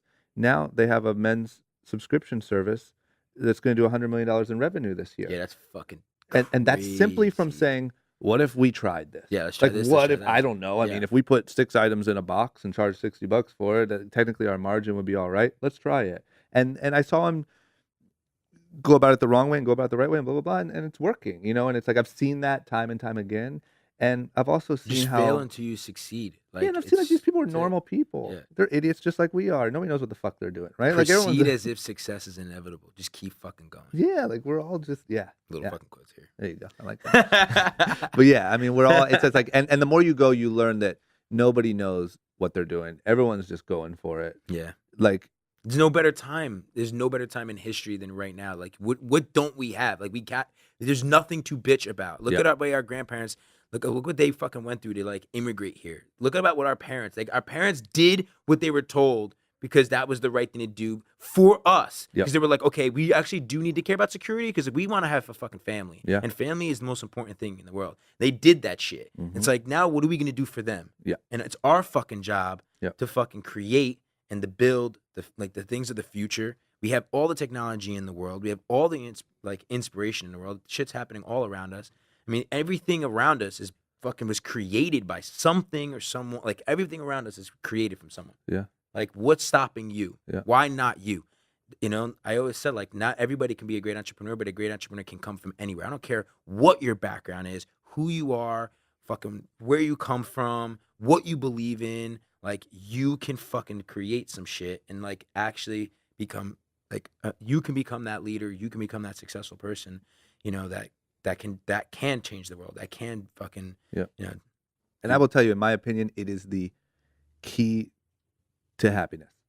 yeah. Like the key, the only thing I've ever known that is closest to the key to happiness is going to bed at night feeling like you pushed new boundaries, learned something new, and tried something. I love that, man. You know what I'm saying? Like there's no So other true. way. It's not like I've never learned like I don't know. I don't know any other thing than just going out and creating and trying new shit and failing and winning, but learning and just progress. At the end of the day, the word is progress. I love that, dude. And it's like there's no other. I can Just almost. grow. You look at anyone's story. You look at when people fall off and uh, get addicted to drugs or have domestic abuse problems, all these evil, horrible things that happen to people when they get derailed. And it's always that they got derailed from their progress or from their purpose. Like they lost their thing. And even when people, I know a lot of people, where I grew up in Ohio, there's a huge issue with painkillers and heroin. Dude, it's so bad, man. I have friends like that got caught up in that, man. Yeah. It's And so fentanyl and all fucking this shit. bad. But the reason why you're doing it is because you're fucking bored. Dude, you're running away. You're like trying to run away from your problems instead of just fucking dealing with them. And like at the end of the day, if you just can just make the decision, and no, it's obviously not easy, but look at your life and say to yourself, like, what are the things that I'm fucking putting in my body or that I'm doing on a daily basis that are not allowing me to fucking grow? Yeah. Whether it's drugs, alcohol, partying, fucking like, just living that unhealthy fucking lifestyle. Like I genuinely, man, like I went out the other night, I partied. Yeah. And like the next day, I felt like fucking shit. Oh yeah. And I was like, dude, this is exactly why I hate going out. Yeah. Like this is why I don't fucking want to go out. But you know what like, happens is a lot of and then people. I didn't go. And then last night, everyone went out and partied, dude. Yep. Like fucking, you had every like celebrity, fucking beautiful fucking people going out, hitting me up. Like I had it all taken care of. And I was like, you know what, man? I'm tired. I just shot 2 episodes of Leaders Create Leaders. Yeah. I fucking worked my balls up. I had a great day. I'm gonna rest. Yeah. And like get up And it early feels so and much fucking work better. out and come and do this podcast the right way. Yeah. I did that, man. I fucking feel like a samurai sword. Yep. You know what I'm saying? Use that quote. Use that fucking quote. I fucking feel like a samurai sword. That's it. The sword. That's gonna be my Instagram square. God damn it. Oh man. And I'm gonna put. You want to feel like a samurai sword? Listen to this week's podcast with.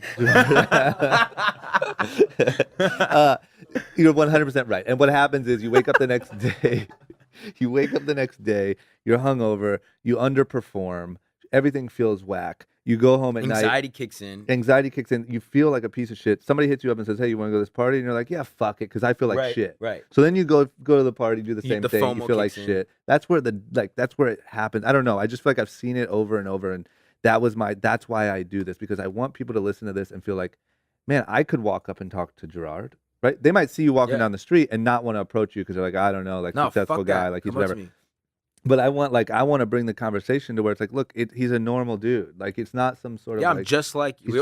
That's what I'm saying. It's like he just happens to be a samurai sword.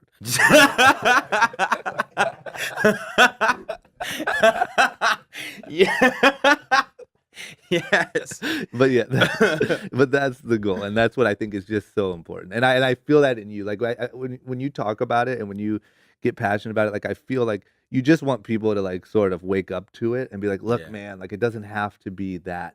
Like you can do this. You know what I mean? And yeah, for sure. that's what I love about it. What's next? Like, what's the grand scheme? What's the like? If you could carve out what your life looks like when you're 75 years old, looking back, finally in Florida, fulfilled and happy, right? And you're sort of like, man, I did that. Like, I'm staying in Florida. What is the whole picture?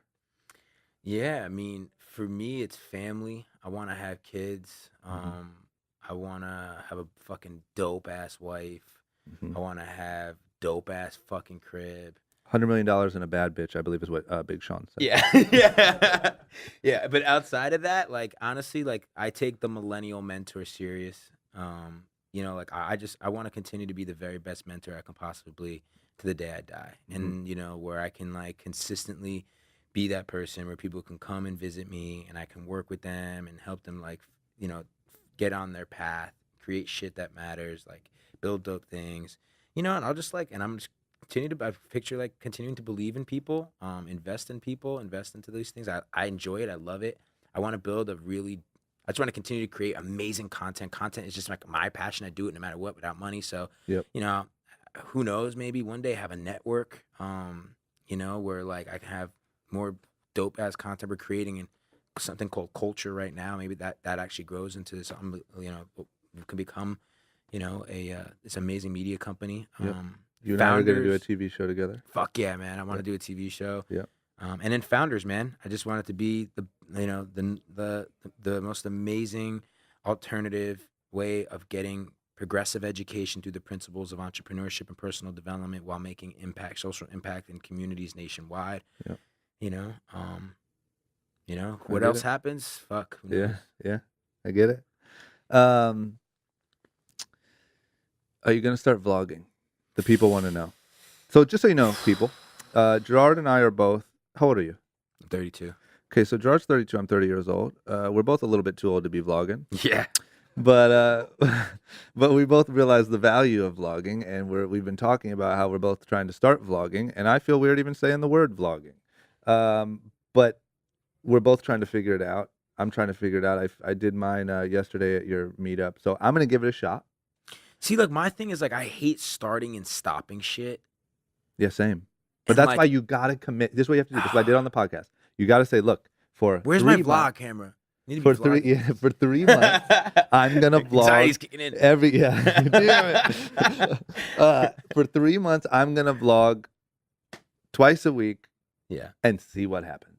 And if in 3 months you feel like, oh, this is annoying, and I look like an idiot pointing a camera at myself, and I don't like it, and this is stupid, then you just quit. So this is my thing. Yep. This is how I genuinely feel. I do not want to fucking vlog. Do not want to fucking vlog. Yeah, same. Okay? I don't.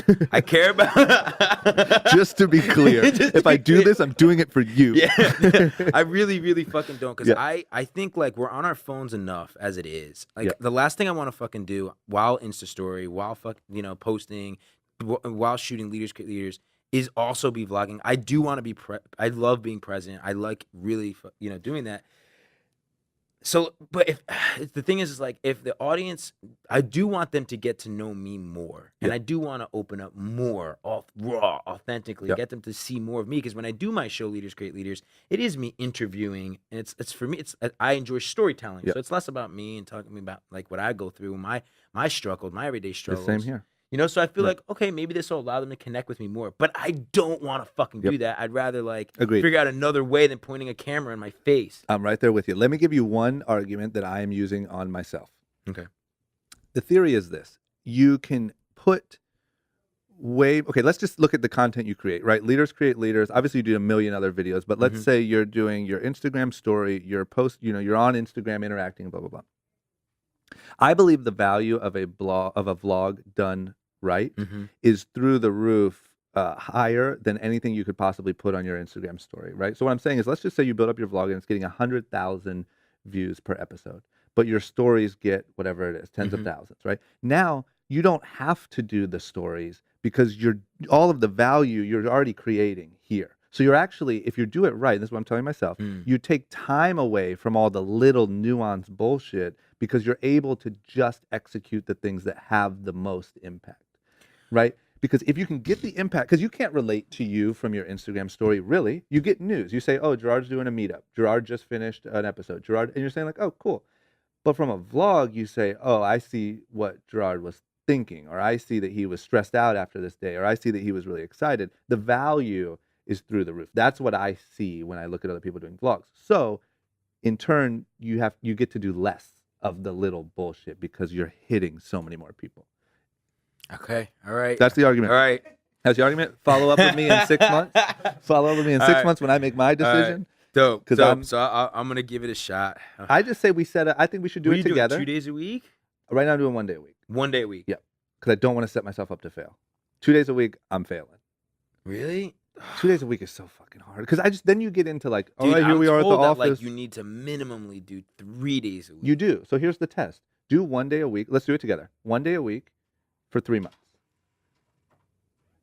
So in October, we'll uh we'll follow up with each other Okay. and we'll say, yo, how do you feel about yours? How do you feel about yours? Um, I believe that you will be able to see the difference in engagement and in reach and in just the authentic interaction with human beings that you'll be like, okay, let's really do this. Okay. Right? All right. If not, we both call each other and say, yo, I'm out. All right. This shit's stupid. Let's do a real TV show. Yeah. Well, we should do that anyway. Yeah. But then you vlog while you're at your TV show. All right, And your bet. TV show's an instant hit because all your little vloggers, the G Nation, do you have a name for them? A G Squad. G Squad is like, new show. You know what I'm saying? Yeah. Then you have all the power in the world. Dope. All right. I fuck with it. So 3 months. In October, we'll figure out the exact date. We'll follow up with each other. One a week until that day. All right. All right. Dope. Yeah. I got another challenge for you though. I'm starting the backflip challenge. Okay. Do you know how to backflip? Yeah. But you want me to learn? Yep. I You can have to learn how to backflip. I just learned in a pool. I'm gonna put out the video in like a day or two of me failing like 7 times. Does a backflip into a pool count?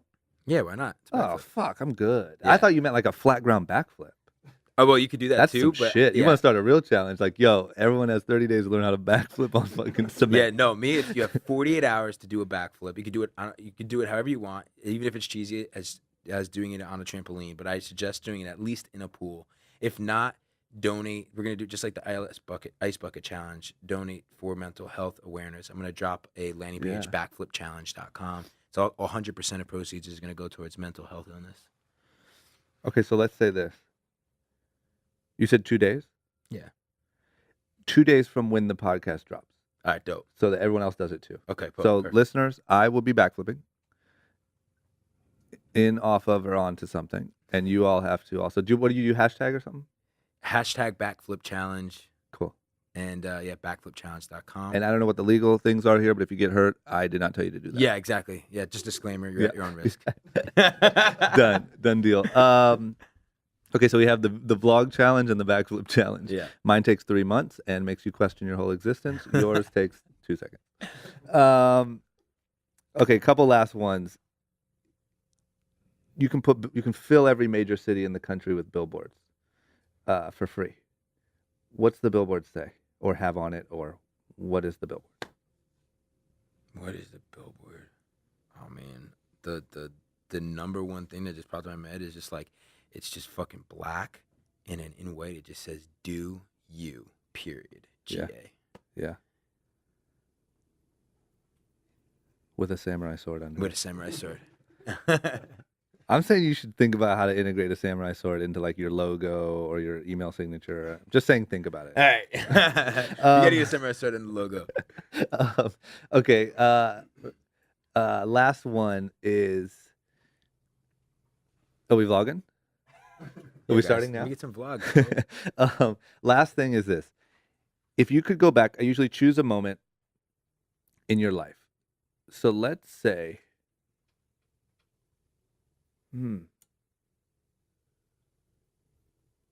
let's say you're the Gerard that just got his bike stolen. How old were you then? Like 12 or something? Yeah. Okay. So let's say you're in that era. And you could kind of go back and you run into yourself and you almost have like an elevator pitch sort of thing there, right? And you can tell young Gerard anything that you want to sort of take the edge off or maybe make life a little bit easier after everything that you've learned and been through now. Mm. What do you tell little Gerard? It's okay to be different. Mm-hmm. And that like the fact that you are different and the fact that like is what makes you unique, and never run away from who you are, but like more so like anytime that you have a little bit of curiosity, that curiosity is what's going to lead you to your destiny, and continue to follow that curiosity and trust that intuition inside of you. Mm-hmm. Done. Easy. Any plugs? Tell the people where to find you, what to look up, how to become a founder. Yeah, so I'm excited. I don't know when this podcast launched, but this month we're dropping FOWNDERS.com. So for like 2 years, I've just been doing the human element and building the building and building the brick and mortar and the art gallery, everything like in Newark. And we've had like so many unbelievable entrepreneurs hitting me up like, yo, bring founders here, like 14 different countries. I've kids in 14 different countries. So we're launching the online platform, founders.com, become a founder. It's going to be like Netflix for entrepreneurs. Hmm. Also, every single week, I'll be checking in weekly mastermind calls, mentorship calls. It'll be gamified where you have badges. The more that you educate yourself on the platform, the better the badge that you get. And then you'll be a part of a community has access to these workshops, and then also like immersive experiences where I'll be like traveling, renting like really amazing places where we can all get together, creating really cool experiences, bringing in awesome thought leaders. So just go to founders.com and apply. And yeah, and then Social media. social media. Follow me on the gram. It's Gerard Adams. Hit me up, comment, engage. I always comment back to everyone. You feel free to email me, Gerard@founders.com. And again, founders is with the word own in the middle of it, FOWNDERS. So our whole motto is like own it, own who you are, own where you're from, Yeah. own your mistakes, own your destiny. YouTube. So, YouTube, Gerard Adams TV. And tell 'em Season about, 3 is about to drop, everybody. yeah, when's that drop? Drama's on season 3. I'm stoked. Our episode's gonna be lit. So official date of when I'm launching it, I'm considering July 22nd. Okay. I may wait to the first week of August. How many you know, episodes? It's 16 episodes, And you do one a week? one a week, every Saturday, 8 a.m. Yeah, so I'm really excited. We're talking to Sprint right now. I just did a campaign. Oh shit, when is this coming out? July 26th. I think that's like the day that Sprint thing comes out. So all right, so If you need us to take it out, we can. all right, so If not, look at that. You guys just got an exclusive. Yeah. Yeah. So I'm partnered with Sprint for their campaign Live Unlimited. So we're talking to them. We're looking for the right company that wants to work with us. Obviously Leaders Create Leaders is expensive. Like for us traveling the country, the Yeah. production is really high quality. You just pay for all that? I've been paying for it for 2 seasons. So on season 3, we want to partner with like the right company that believes in it. I'm getting the dopest people on the series. It's all day in the life. It's a sick show. Yeah. So I just want to get like the right company that wants to that wants to partner with us, where we can integrate them product placement, integrate them in, throughout the episode. I'll be rocking it. I'll be getting it in front of all these other influencers. Yeah. So right now we're just trying to find who that partner would be. Yep. So if anyone's interested, but as of right now, we're talking to Sprint. We'll see what happens. And just give the brief, like, what is Leaders Create Leaders? So basically, it's a show where we travel the world, meeting with modern day leaders that have beat the system. Yeah. And then telling their story of how they beat the system. Yeah. Similar to you, like going into that, like their obstacles, their adversity, and then how they got to where they are today. Some tactics on what they learned. And then like showing a day in the life, like actually showing like their business, what they do, how they do it, and that's the show. Yeah, you made me look real smart in that clip you posted. I was about to hit you up and be like, "Yo, can you send me just that clip?" Yeah, I like, got look you. really like I know what I'm doing. Yeah, I got you. That was a College good and clip. blah, like, Yeah. Okay, so yeah, everyone subscribe to Gerard's channel. Watch Thanks, that. It's a brother. really cool thing. I'm really jealous of that too. Like I watched it, I'm like, man, that's so cool. Like I need to like be able to create something, just on that. It's just so well done Thank and you. so cool. Yeah. Thank yeah. you, man. I appreciate that. Do it, man. Like, how can we help you? My whole G Squad is here. Like, like we family now, bro. Like Yeah. anything I can do. I know you have your video squad too, but like we'd be more than happy to ideate with you, to work with you on that. Yeah. No, I'm on it. I just got to figure out exactly what it is, and that's why the vlogging stuff is sort of forcing myself to get in the habit to create just some content, right? Yeah. But is it that I do a podcast and then I go spend a day with you, right? And so it's like Gerard's on the pod, and there's also this like you can actually see him and see what he does and see what he looks like, because there's a lot of people, for instance, that might see Gerard Adams and be like, oh, I don't know who that is, and move on, but they could see you and be like, oh, he looks like a cool guy, let me check it out.